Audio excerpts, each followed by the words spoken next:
hello there everyone, my name is Amy, this is The Opinionated Woman, and welcome to Crafty Reads, the series where I craft something and we talk about the last 5 books that I've read. This is actually, it's the first Crafty Reads of 2024, but it's actually the last Crafty Reads of 2023, because I obviously had to wait until the very last day to be able to wrap up all the books in 2023. It's actually 6 books, but I thought, you know what, I'll just wrap it up all in one go, and then we'll start from book number 1 in 2024. So yeah, I've basically, can I show you what I've been working on? Look at him! I love him. I would die for him. So he's a coaster. He's got little crazy eyes and these little flippers and a little tail. I'm making a set of 6 for my mom for Christmas. I've shown her, I made one so that I could show her, like, this is what your present looks like. And then I've made 2, so I've got 4 more to make, but I can't make these while I chat to you because there's so much counting. Why did nobody tell me amigurumi takes so much counting just to make this little head? Oh my god. What a pain in the butthole. But anyway, I am just going to carry on working on the borders of my scrap squares. If you watched Crafty Reads before, this is a scrap blanket that I've been working on for ages, and I'm just doing a half double crochet border around all of it so that I can join it together, and it's looking so cool. Like, it looks so much cooler than just these next to each other with the black border. It just pops like, so good. And also, sorry, this is a really long intro. It is so blisteringly hot today that I need to leave my door open, because if I do not have this breeze that's hitting me right now, I'm going to melt into a puddle. So if you hear taxis, if you hear gutchies, if you hear children, soz. Okay, let's get into the books. Alright, the first book that I picked up is The Virgin Blue by Tracy Chevalier. This is a classic historical fiction that I absolutely am a slut for. And that's historical fictions that are set in 2 different time frames. So I love a book that is set in the present and then set in some relevant period in the past. And that's what's happening here. So in the present, we're following a woman whose name I can't bloody remember. Ella. So we're following Ella, who's just moved to this French town because of her husband's job. So she hasn't got a job where she is yet, and she's sort of still trying to find her feet. You know, she's in a very small French town. She's very much the outsider as a British woman, but she has family that come from this area, so she decides to spend her time trying to find this family and find different, find the origin of where she came from. And she meets this librarian, and he starts helping her with finding this out. And then in the past, we're following one of Ella's, one of her ancestors, and her name is Isabel, and she's known as La Rose, I think that's how you say it, because of her red hair. So she's kind of like shunned in her village, because back then, which is a long time ago, she's basically suspected of witchcraft and reviled for her association with the Virgin Mary. So it's very much, I can't remember what they're called, but it's the people who don't like icons and things like that. So they're like tearing down statues of Mary, and redheads are they're very suspicious over redheads. So she has to have her hair covered the whole time. So she can't just go about her life like a normal person. She's like followed by this random discrimination, like no matter where she goes. She ends up marrying this man who's like very harsh, and she has a bunch of children. So these 2 are linked, but I won't explain too much in detail how. But what I felt is, like, this book is really short. Like, is it even 300 pages? It's not even 300 pages.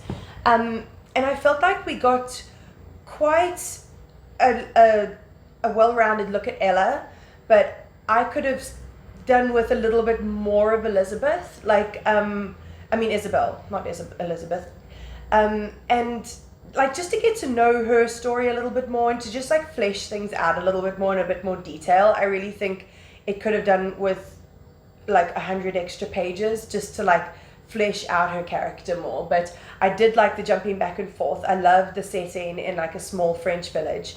And I really enjoy Tracy Chevalier's writing. Both of the books that I picked up from her have been from a secondhand bookstore for like 10 Rand each, which has been a boom. But I'll definitely pick her up again because she has some really lovely writing. Then I read Foster by Claire Keegan, and this one was an odd one because I wanted to listen to a quick audiobook because I was getting to like the end of the year and I was like, just to make sure I get to 100 books. And I mean, I got to 101, so it was fine. And I mean, goals are not the be all and end all. I literally just do it for fun, and it's nice to have a game sometimes, you know? So I decided to pick up Foster because she's been on some, oh, my yarn ran out. What? I did the magic thing. Where's my yarn ran out? I'm gonna have to tie this. Anyway, why are there so many ends on this yarn? There's 4 ends on this yarn.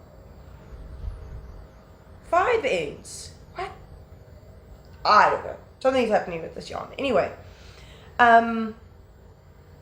so I decided, like, you know what? She's been on a couple of prize lists. Her stuff's available on Everand, which used to be Scribd, if you didn't know. And her covers are so pretty. Like, look how pretty this cover is. Like, it's actually ridiculous. So I was like, you know what, let's just pick it up. So it's set in Ireland. I'm not exactly sure how long ago, but it is historical fiction. And we start with this little girl who's been brought to 2 distant relatives to stay, and she doesn't know why. Like the adults haven't really communicated with her very well, and it's set in Ireland, in the like rural Ireland, and the audiobook narrator is obviously Irish, so that adds a lot of flavor to the story, and it's really beautiful lyrical writing. So we see this child, you know, being delivered at this old couple's house, and we just start to see their relationship develop and how tender they are to her because they didn't have a child, or they had a child that died or something like that. But because this is so short, that's all we got. It felt like the introduction to a really good historical fiction, and it's a book I would read 100%, but it just stops. So it literally just feels like the introduction, and I found that really disappointing. So if Claire Keegan ever comes out with a full-length novel, I will happily read it, but this seemed a little bit pointless to me. Then I read Songs in Ursa Major by Emma Brodie. I've seen this at Bargain Books so many times. I loved the cover, I loved the spine, but I never picked it up. And then I was like, you know what? I was doing a 150 Rand for 3 books deal, so I decided to pick up this guy. And I'm really glad I did. If you like Daisy Jones and the Six, this book is for you, especially if you want something that has a little less hardcore drug use on the page because Daisy Jones and the Six was a little bit challenging for me because of that fact, a little bit triggering. So this had less of that, which is very helpful. So we're following Jane Quinn, who is part of this band called The Breakers, and they're playing at this festival when Jessie Reed, the lead singer, the singer who's supposed to headline, ODs, and someone needs to come over and take his slot at the festival. So the Breakers play, and that's how they get their big break, basically. Someone sees them, they sort of fall in love with Jane and her vocals, and they decide to sign the band. Now Jane usually does a lot of the musical side of things, but she has another bandmate that she writes songs with, and she really doesn't think she's much of a songwriter, even though this mother that is very mysterious to us, that we find out a lot more about throughout the book, was a songwriter. So Jessie, the artist that the Breakers covered for, ends up meeting Jane, is absolutely besotted by her and her musicality, and he asks the Breakers to open for him on tour. So we get thrown into tour life and writing an album, and Jane learning to write by herself, and all of these like drug use, breakups, band breakups, all kind of dramatic like band things, and it doesn't really end up in the way that I expected it to at all, but I really liked the way that it ended up. I really like Jane as a character. She's very strong, and she went through a really good like development throughout the book. I just thought it was really well done, and I'd never heard of Emma Brodie before. And has she written any others? Let's have a look. Song in Ursa Major is her debut novel, and she has a dog called Freddie Mercury. That's cool. So I'll look out for Emma Brodie in the future, because I really enjoyed this writing. Then I read The Split by Laura Kay. I love Laura Kay. If you want a proper like British rom-com in a book, you need to pick this woman up. This is the second book of hers that I've read, and I absolutely loved it. All her books are queer, I think they are. Well, the 2 books that I've read of hers are queer. This is queer, and they've got so much character to them. It is just absolutely hilarious. Like if this book wasn't Laura Kay, I wouldn't have necessarily picked this book up, because we're basically following who we're following. See, I start these videos and I realize that I don't know the name of the main characters anymore. Ali and her friend Jeremy. So Ali has basically just gone through a breakup. It's very funny because they live on a houseboat, and it's just like this random moment of them living on the houseboat, and then all of a sudden the breakup happens, and you're like, oh, no longer on the boat. That was random. But I liked it. So she's gone through this breakup. She's decided to take the fucking cat with her and go and live with her father. She's in between jobs. Her girlfriend's been cheating on her, and she's really upset. So she goes home to her dad's house and has a good old wallow. And little does she know, her first beard, her friend Jeremy from high school, has also just gone through a big breakup and is living with his mom.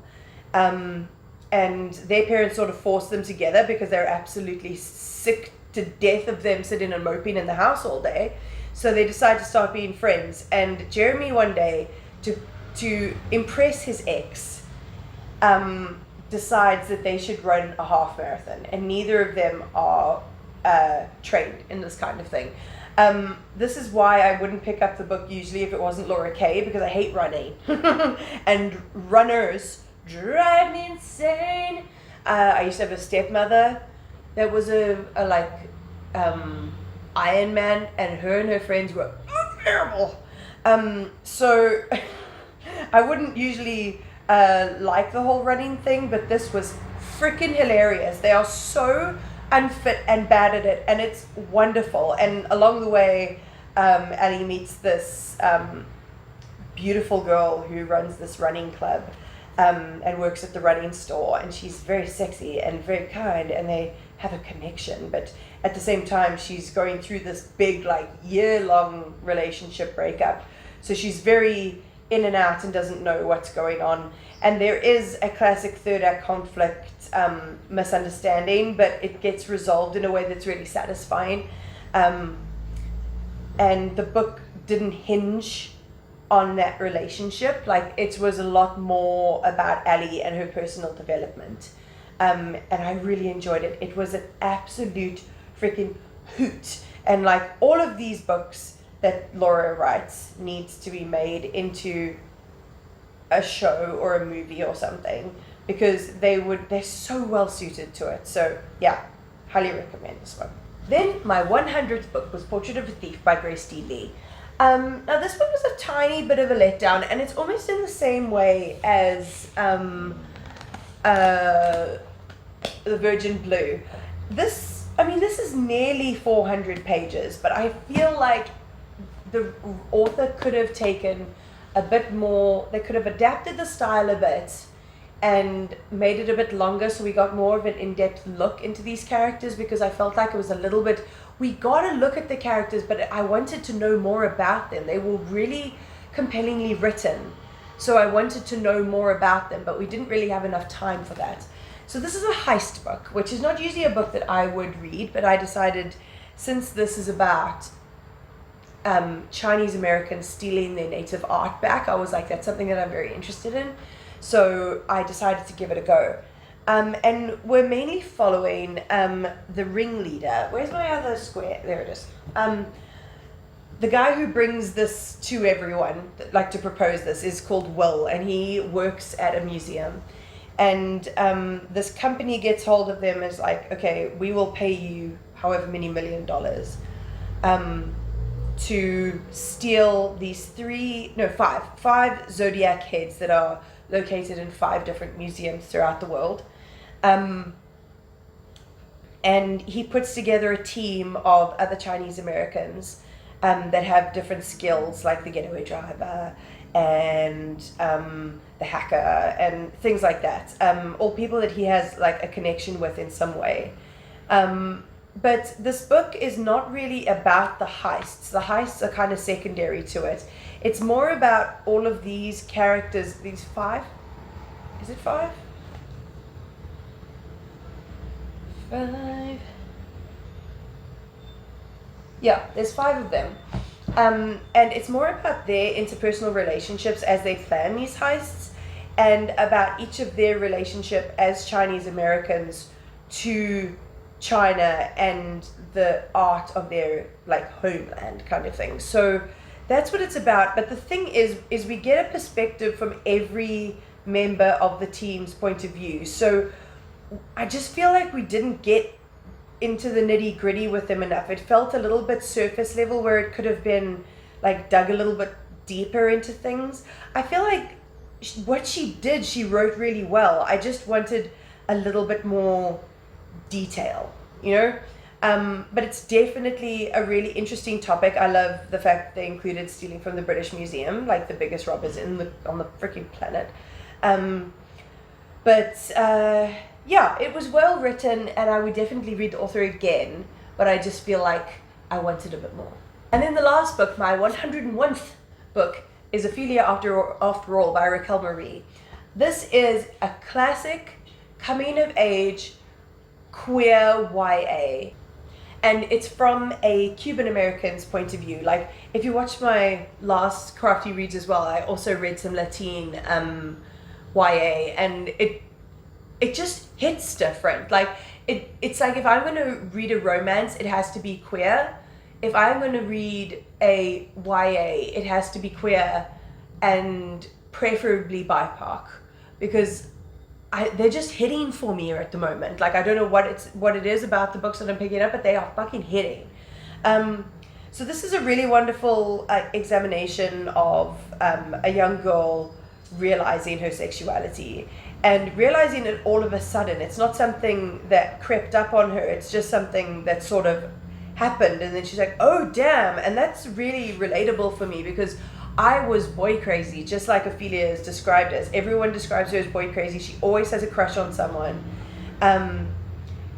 and she's always getting teased by her friend Sammy and Agnes about having crushes on everyone. So when we start at the beginning of the story, Ophelia doesn't have any crushes. Prom is like happening very soon, and her whole friendship group is kind of her friendship group is just like melded with another group, and they're having to deal with this love triangle happening between their friend Sammy, Lindsay, and this new friend Will. Is his name Will?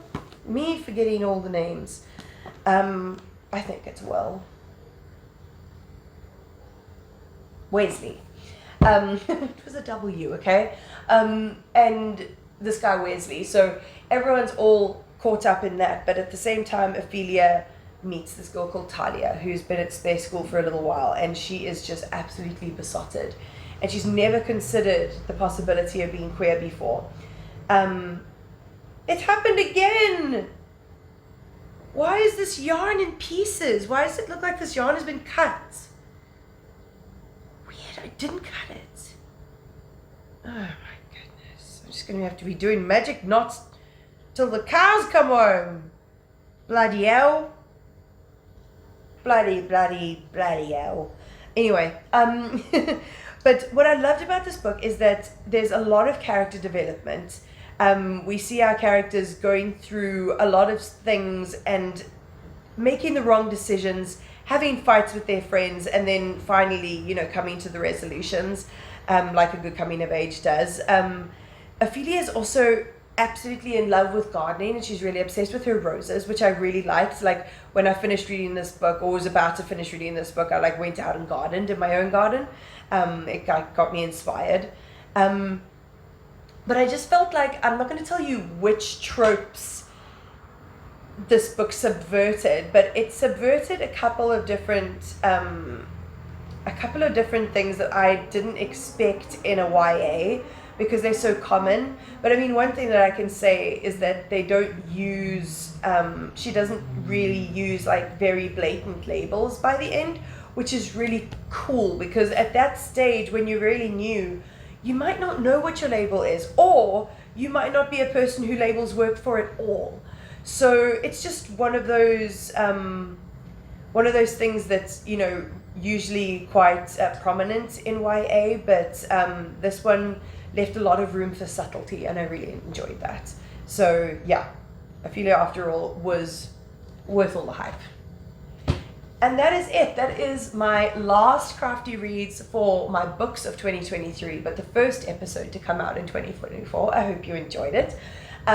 If you enjoyed this, there's a whole playlist, more of this content, and I have a whole channel full of bookish, crochet-ish, vloggy, home decorating content. So you can always check that out. I've got such a backlist if you want to go binge it. I also have my social media down below. Instagram, full of books, real cute. I post on my stories. And then on TikTok, I post every day on there, and we have a good old time talking about everything under the sun. So, my Kofi link. My Kofi link is also down below. It's just like a little one-time tip jar if you ever want to support my channel. If you feel like you enjoy my content, I would really appreciate it. But yes, other than that, like, comment, subscribe, all of that fun stuff. And I'll check you next time.